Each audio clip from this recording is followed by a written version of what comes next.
তবে আজকে খেলা হয়ে গেছে, খেলা চেঞ্জ হয়ে গেছে। ডক্টর ইউনূসের বিরোধিতা করেছে, অথচ আজকে থাইল্যান্ডে নরেন্দ্র মোদী বাধ্য হয়েছে ডক্টর ইউনূসের কাছে বসতে, একই টেবিলে বসে রাতের খাবার খাচ্ছে, ডিনার করতেছে।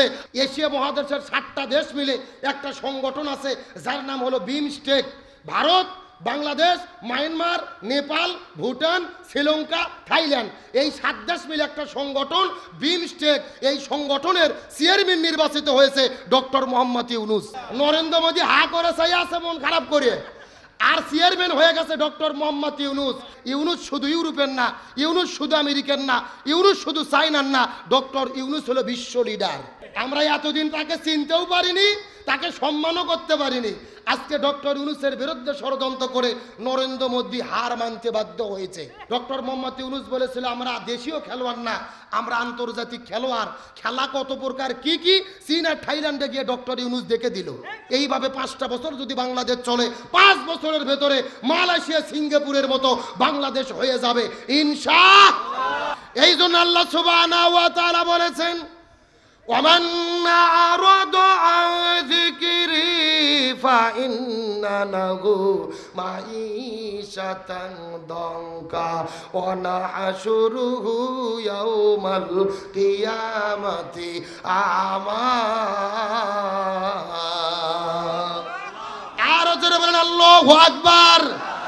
সূরা তোহা 16 নম্বর পারা 19 নম্বর পৃষ্ঠার 13 নম্বর লাইন 124 নম্বর আয়াতে কারিমা। তাফসীর ইবনে কাসিরের মধ্য থেকে বলতেছি, আল্লাহ তাআলা ডাকতে বলে পৃথিবীর মানুষেরা গভীর মনোযোগ। যদি তোমরা শান্তি পেতে চাও, ব্যক্তি, পরিবার, সমাজ, রাষ্ট্র, রান্নাঘর থেকে শুরু করে সংসদ ভবন পর্যন্ত এই কোরআন বাদ দিয়ে যারা জীবন পরিচালনা করবে, আমি আল্লাহ তাদের জীবনে কোনো শান্তি রাখবো না, বরং মাইশাতাং দঙ্কা, তাদের জীবনটা অশান্তিতে ভরে দেব। আর এই জমিনের ভেতরে যারা কোরআন মেনে চলবে না, হাসরের ময়দানে ওই মানুষগুলোকে অন্ধ করে কানা করে আমি আল্লাহ তাআলা হাসরের ময়দানে তাদেরকে উত্তোলিত করব। বলেন নাউজুবিল্লাহ। কোরআন যারা মেনে চলবে না তাদের জীবনে অশান্তি কে দেবে? আর হাসরে তাদের কানা করে কে উঠাবে? তাহলে চিৎকার করে বলেন শান্তির জন্য কি লাগবে? এই জন্য আল্লাহর কোরআন বলেন, ফামান তাবিয়া হুদায়া ফালা খাউফুন আলাইহিম ওয়ালা হুম ইয়াহজানুন। লক্ষ্য করুন, এই যে আপনারা এখানে লিখে দিয়েছেন আব্দুল সালাম যুক্তিবাদী। আমি যুক্তি দিয়ে কিছু কথা আপনাদেরকে বুঝাই। মনে করেন বাংলাদেশের ঢাকা শহরে বিশাল বড় একটা পানির ট্যাঙ্কি আছে। জোরে কোন কিসের ট্যাঙ্কি? ওই ট্যাঙ্কির থেকে পাইপ দিয়ে দিয়ে বাংলাদেশের 64টা জেলায় পানি সাপ্লাই দেওয়া হয়। এখন একটা পাইপ আস্তে আস্তে আস্তে আস্তে আস্তে আপনাদের বগুড়া স্যার মাথাতেও এসেছে।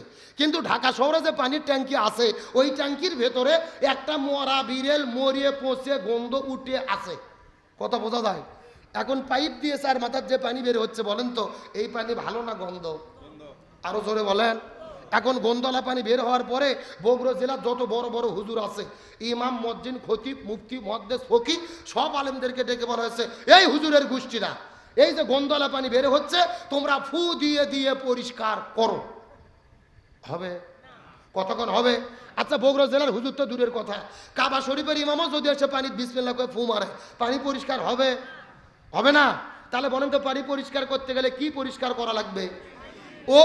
ওই ঢাকা শহরের ট্যাঙ্কি পরিষ্কার করা লাগবে। এটা কি বুঝতে পেরেছেন? এবার আসল ওয়াজ শোনেন, আসল ওয়াজ।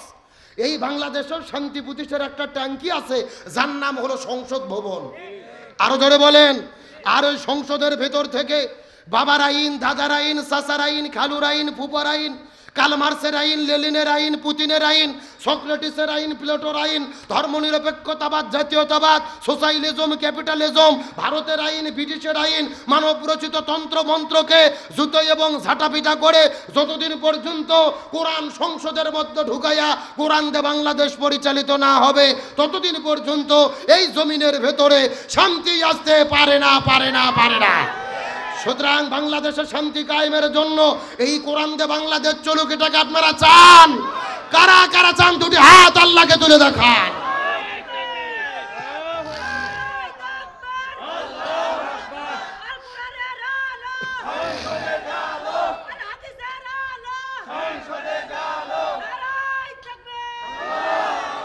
একেবারে সোজা কথা, জমিন যার, আইন চলবে তার। আল্লাহর জমিনে আল্লাহর আইন কায়েম করা ছাড়া শান্তি হবে? কিন্তু আল্লাহর আইনের কথা শুনে দুই একজন উঠে যাচ্ছে, এরা কারা?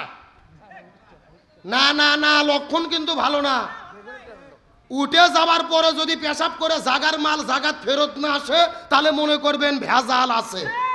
কতক্ষণ না গে আসেন? তাহলে এতক্ষণ পর্যন্ত আপনাদেরকে আমি বুঝিয়েছি বাংলাদেশের শান্তি কায়েমের জন্য কি লাগবে। আরো ধরে বলেন, বাবার নীতি, বেটির নীতি, স্বামীর নীতি, বইয়ের নীতি, চাষির নীতি, চাষার নীতি দিয়ে এই জমিনে শান্তি আসবে না। শান্তি কায়েম করতে গেলে কোরআনের নীতি কায়েম করতে হবে। মাত্র 7 মাস হলে ডক্টর ইউনূস ক্ষমতা গ্রহণ করেছে, আর এত রহমত বরকত বাংলাদেশে নাজিল হচ্ছে, মনে হচ্ছে শান্তিতে বসবাস করতেছি। এ কথা কর না গা। ভারত কিন্তু কম ষড়যন্ত্র করেনি। আমাদেরকে মারার জন্য হাসিনা পালিয়ে যাওয়ার পরে এত মনে কষ্ট, শেখ হাসিনা পালিয়ে গিয়ে আওয়ামী লীগের যতটা না ক্ষতি হয়েছে, তার চাইতে বেশি ক্ষতি হয়েছে নরেন্দ্র মোদীর। কথা কর না গা। তার কারণ ওরা বলেছিল যে আমাদের সঙ্গে ভারতের সম্পর্ক হলো স্বামী স্ত্রীর সম্পর্ক। এখন বউ যদি বাড়ি ছাড়া হয়, কষ্ট আছে না নাই?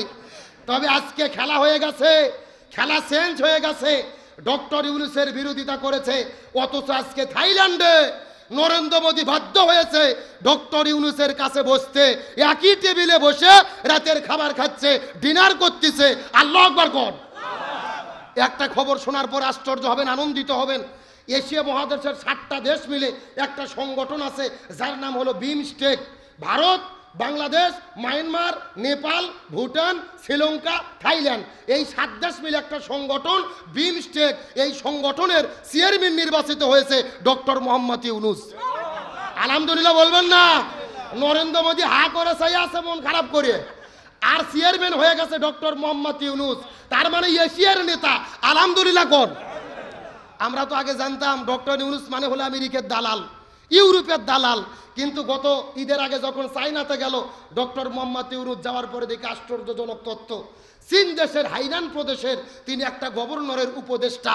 তার মানে ইউনূস শুধু ইউরোপের না, ইউনূস শুধু আমেরিকার না, ইউনূস শুধু চায়নার না, ডক্টর ইউনূস হলো বিশ্ব লিডার। আমরা এতদিন তাকে চিনতেও পারিনি, তাকে সম্মানও করতে পারিনি। আজকে ডক্টর ইউনূসের বিরুদ্ধে ষড়যন্ত্র করে নরেন্দ্র মোদী হার মানতে বাধ্য হয়েছে। তার মানে বোঝা যায় সত্যের পক্ষে থাকলে কে বিজয় দেয়। চায়না থেকে ঘুরে আসলো আন্তর্জাতিক খেলা। ডক্টর মোহাম্মদ ইউনূস বলেছিল আমরা দেশীয় খেলোয়াড় না, আমরা আন্তর্জাতিক খেলোয়াড়। খেলা কত প্রকার কি কি চীন আর থাইল্যান্ডে গিয়ে ডক্টর ইউনূস দেখে দিল। চায়না $210 কোটি বাংলাদেশে দেবে উন্নতি করার জন্য। সুবহানাল্লাহ কবেন না? চায়না ঘোষণা করেছে 15,000 কোটি টাকা দেবে বাংলাদেশে। 15,000 কোটি টাকা দিচ্ছে, একটা বিশ্বমানের মডেল হসপিটাল তৈরি হবে। ভারতে যাওয়া লাগবে না, চিকিৎসা বাংলাদেশেই হবে। আলহামদুলিল্লাহ কোন 12,000 কোটি টাকা দিয়ে 4টা জাহাজ ক্রয় করেছে, পুরো পৃথিবীতে ব্যবসা হবে। 10,000 কোটি টাকা দিয়ে তিস্তা ব্যারেজ প্রকল্প করতেছে, উত্তরবঙ্গের মানুষের দুঃখ ঘুচে যাবে। 30টি কোম্পানি 100,000 কোটি টাকা বাংলাদেশে দিচ্ছে অর্থনৈতিক অঞ্চল গড়ার জন্য। 2028 সাল পর্যন্ত শুল্ক মুক্ত পণ্য চায়নাতে আমদানি রপ্তানি করতে পারবে। এইভাবে 5টা বছর যদি বাংলাদেশ চলে, 5 বছরের ভেতরে মালয়েশিয়া, সিঙ্গাপুরের মতো বাংলাদেশ হয়ে যাবে ইনশাআল্লাহ। কিন্তু ভালো তো ভালো লাগে না, একদল আছে খালি কেমনে ডক্টর ইউনূসকে তাড়ান যায়। কথা কন না গা।